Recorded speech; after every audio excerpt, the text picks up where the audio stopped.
You underestimate the power of the dark side. Are you with me? All the way.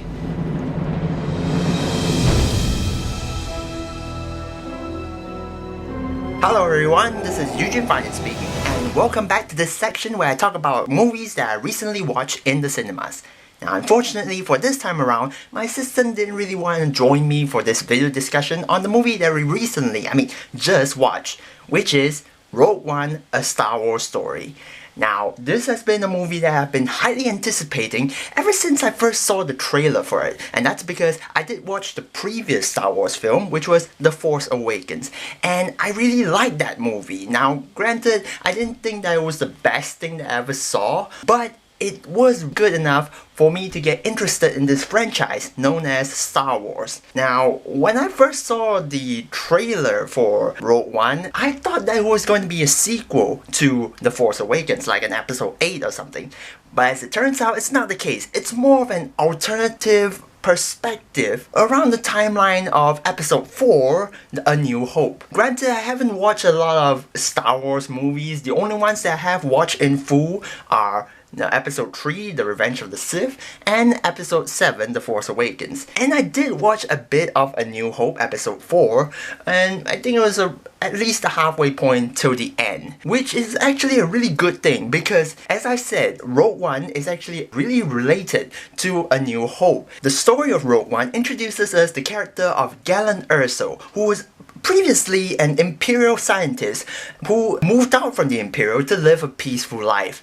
Unfortunately, at the beginning of the movie, he was being tracked down by the Imperial and he was finally found by them. And then he was taken back in order to make the one weapon that was probably the most threatening thing in all of A New Hope. And that was, of course, the Death Star. Okay, imagine like A New Hope is like the main battle plot line, which is what drives the story, the one that we are looking forward to the most. And if I had to describe Rogue One, it had a similar vibe to Mission Impossible, something like that, because it does have this spy sort of vibe where the heroes are supposed to infiltrate the enemy base in order to gather information. The purpose of Rogue One is this, because in A New Hope, we ask the question, how would the rebellion able to figure out the weakness of the Death Star? How are they able to know that there's this one thing on Death Star that needed to be destroyed and then the whole thing would collapse? And Rogue One explains that. So when you think about it, there's this bigger question that comes into mind. Was this film necessary? And to be honest, it is actually quite necessary because if this movie never existed, we wouldn't have really known what the heck happened before the major battle on the Death Star. And it is really enjoyable in my opinion. And so, since I said that it's quite enjoyable, let's talk about some of the best things hands down in this movie of Rogue One right now. And that is, of course, the cinematography and visual effects. Okay, just picture this. The gap between like A New Hope and now for Rogue One was seen tremendously. The advances in technology, they were being utilized really well because very similar to The Force Awakens, I freaking loved how the movie looked. Everything that was like the battle structures, the weapons, the scenery and all that, they all looked really realistic. It's more immersive because it feels more real. And that's one thing I liked about these two movies. Accompanying all these good visual aspects, we get the very good action scenes. And especially in Rogue One, I tell you, some of the action scenes here were freaking intense and really thrilling. It was literally like a war zone, especially during the final act. That was when everything took off, and I kid you not, it was by far the best part of the entire movie. It was shot really well, and I loved everything that goes down. I think my favorite part during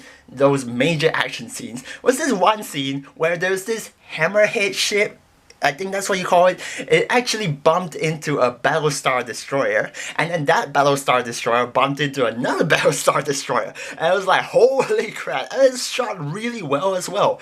That scene was amazing. I was in freaking awe. My jaw was just dropped right there. It looked freaking amazing. Although, I have to say that I have a bit of a nitpick when it comes to the action scenes. It's not really a big issue, but I felt like there was a bit that could have been done with the editing, because while the action scenes, I'm not gonna lie, were still really good, there was like sometimes you'll be watching an action scene and then very abruptly it would cut straight into another scene that had nothing to do with the action, and the thrill of that action scene kind of diminishes because of that. But I would say even if that editing wasn't done the best, if I were to compare it with A New Hope, since I said that it relates to it a lot, I would definitely want to watch Rogue One more than A New Hope, because I'm sorry to any one of you who are big Star Wars fans out there, but you gotta admit, things that are shown in A New Hope don't really live up to its age, because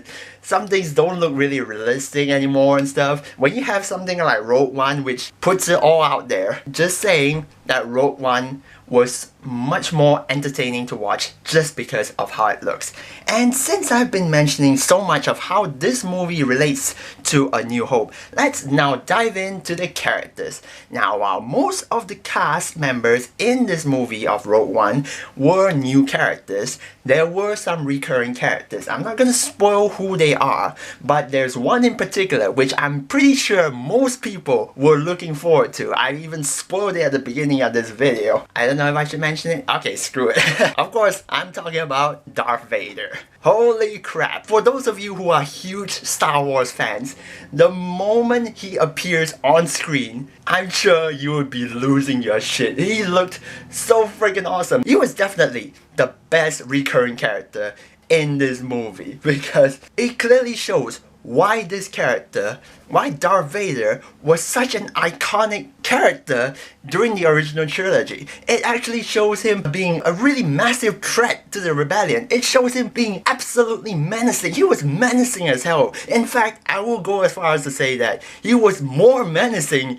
in the short amount of time that he had in Rogue One compared to A New Hope. The short amount of time that he appeared on screen, oh my goodness, even for myself, who is not a huge Star Wars fan, who didn't grow up with Star Wars, he looked freaking awesome. They got his character on point. That is just amazing. Now, there are a lot of new characters in Rogue One. As I've said before, most of the cast members are new characters. Let's start by talking about my absolute favorite character from Rogue One, which is this character called K2SO.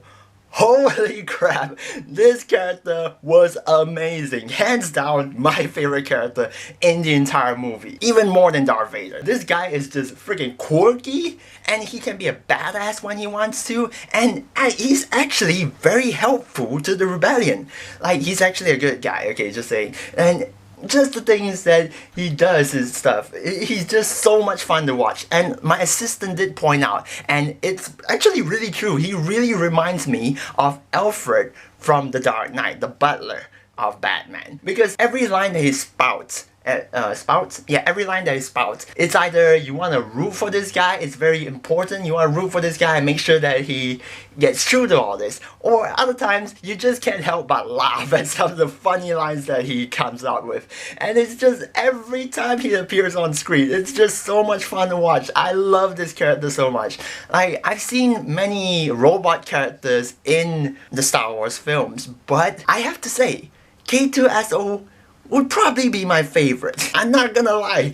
He, for the short amount of time that he had, just recently appearing on Rogue One, he's my favorite robot character because he's like the most rebellious robot character that I've seen thus far. Like, he has his own personality to him, and sometimes when people would talk to him, like talk shit about him, he doesn't give a fuck, he'll talk back at you.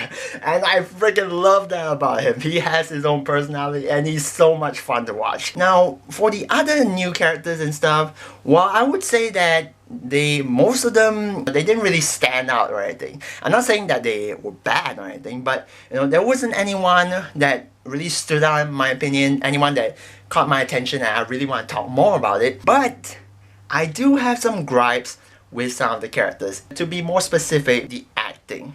And one in particular, the one that I have to mention the most, is of course on Jyn Erso played by Felicity Jones, which in my opinion was hands down the worst performance in the entire movie. I don't know if it's supposed to be her character that was supposed to be like that, but she just comes off as really expressionless. Many times when she's supposed to express emotion, it comes off as very forced and very unconvincing. Like there's this one scene in the second act on this planet called Edu, where a very emotional scene happened, something relating to Jin Erso. It was supposed to be a very sad scene, and I know that Felicity Jones did her best in order to look sad, and we want to sympathize for this character. The problem was that it wasn't very convincing. It could have been done better is what I'm trying to say. She didn't put enough effort to show us that she was actually really sad and stuff. Also, in general, she tends to have this pissed off look on her face,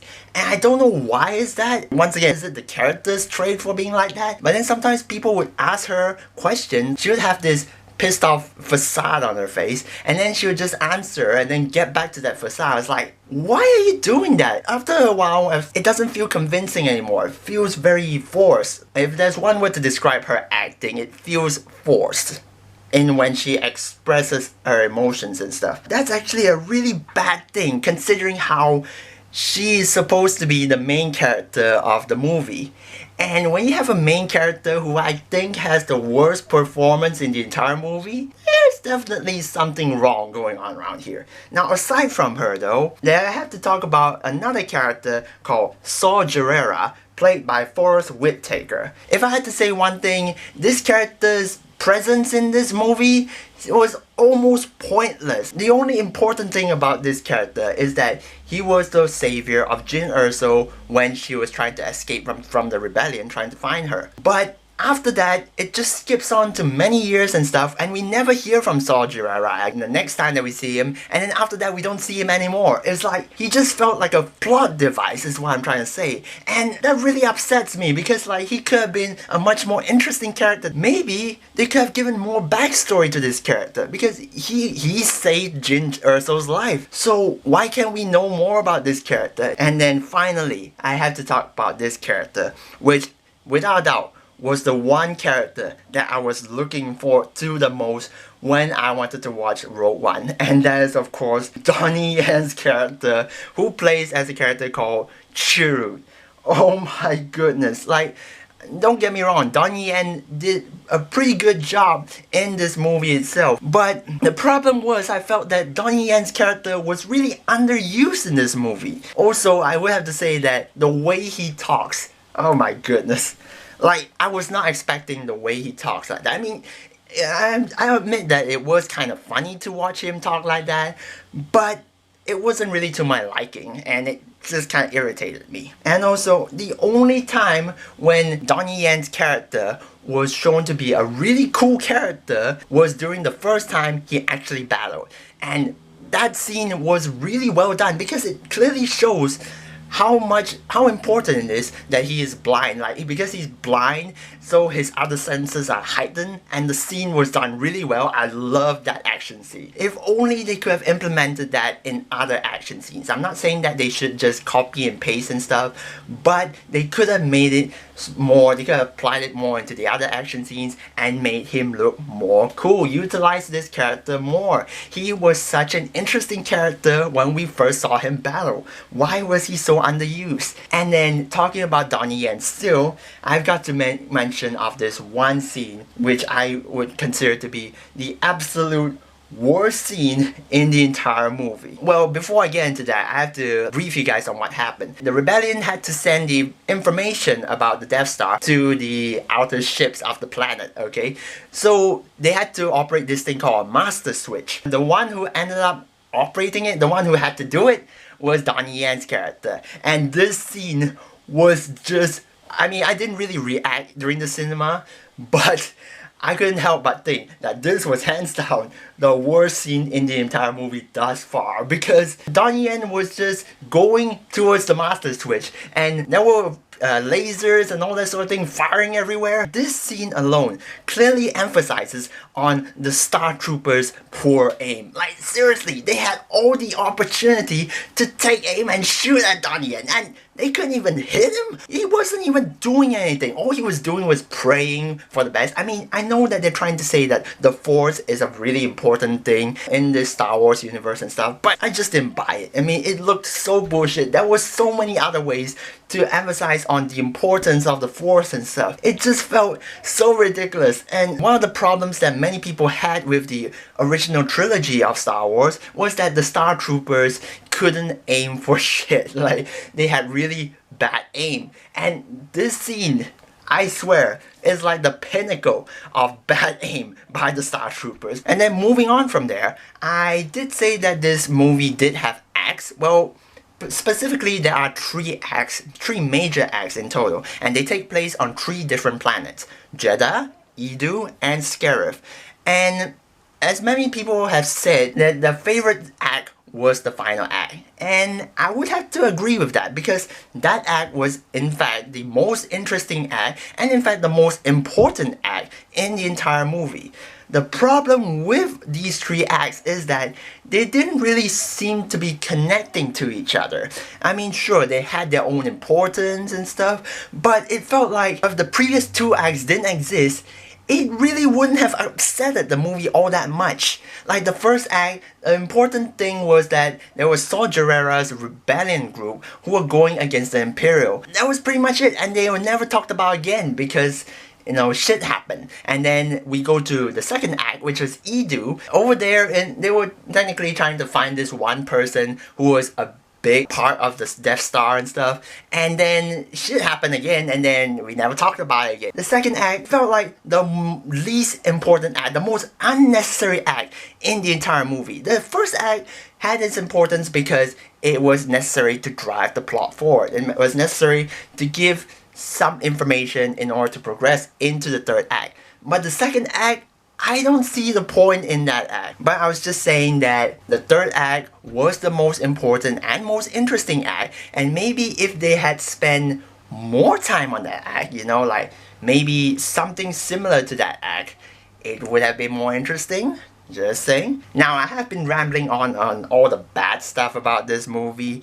Was there anything good about this movie? Of course, as I've mentioned earlier, the best thing about this movie were its cinematography and the visual effects. And that's already a really huge advantage for this movie, because if you don't like what you see, then you're not gonna like the movie in general. And this movie had the advantage of looking really good. For the visuals was a really big part of the good in the movie. And then of course, we have another good thing about this movie was of course the reveal of why the Death Star has its weakness. They really explain on that, and that was why the first act was important. They explained upon that, and that was what was needed to tie in into the third act. And I thought that was actually really genius, because it made a reason for why Rogue One needed to be made, because all this ties in very nicely with A New Hope. Like, at the end of Rogue One, we see this recurring character, and after that, the movie just ends. So if you want to find out what happens next, you have to refer to A New Hope. Now, I'm pretty sure most of you guys have watched A New Hope, unless you are in the newer generation like myself.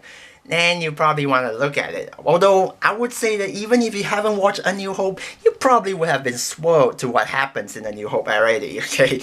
It's a pretty popular thing. Another thing that Rogue One has is that while A New Hope is like the main big battle that happens, the main plot line of the Star Wars franchise, Rogue One, I would have to say that it describes of the other heroes of the rebellion. Like, there are these other people who were contributing to this battle. If they weren't there, if they weren't part of the rebellion, they probably wouldn't have won the battle, because it was a really important factor for the rebellion to beat the Imperial Army. While these characters in Rogue One didn't get the main spotlight, at least with Rogue One, they got the recognition that they deserve, and that makes this film gain its weight. Although I have to say, I have to give praise to this movie, because just saying that not all the characters, in fact most of the characters, don't end up in a happy ending. I mean, it's a very sad thing when you think about it. And Rogue One was able to create this sort of story that you would normally see in a Star Wars movie. So overall, I did enjoy this movie. I did say that there were quite a bit of flaws and stuff, but overall I still enjoyed this movie. Now, because I did compare it to A New Hope, I will compare it to The Force Awakens. So, which one did I think is better? And to be honest, I have to go with the general public and say that The Force Awakens was better. Because one other problem with Rogue One was that the story felt really rushed in comparison to The Force Awakens. Because Rogue One has many different aspects that I need to explore, and The Force Awakens, one thing I like about The Force Awakens is that it also took a different perspective in the Star Wars franchise. Instead of like focusing on Luke Skywalker and Han Solo and all that sort of stuff, you get to see like these new characters. That was actually one thing that everyone really liked about this movie. It's like they took a new turn in focusing on the main characters. For Rogue One, they kind of did that as well. In fact, they did more. But the problem was that these characters in Rogue One didn't really get as much backstory as the characters in The Force Awakens. So, like I mentioned, Saw Gerrera. They could have given more backstory to this character. His backstory could probably have been a very interesting one. Heck, even Cassian Andor, played by Diego Luna. This character deserves more of a backstory too. He did explain that how his life in the rebellion was a really tough life. Maybe they could have done like a flashback of this character, like at the beginning of the film. That would have been really interesting. Like seriously, a lot of problems I had with Rogue One was that the characters didn't really get enough backstory. The Force Awakens, they had less to deal with. They had less aspects to deal with, and so they were able to flesh out these characters more. While I did say that The Force Awakens wasn't really the best thing that I saw, it still remains as the best Star Wars movie that I've seen to this day.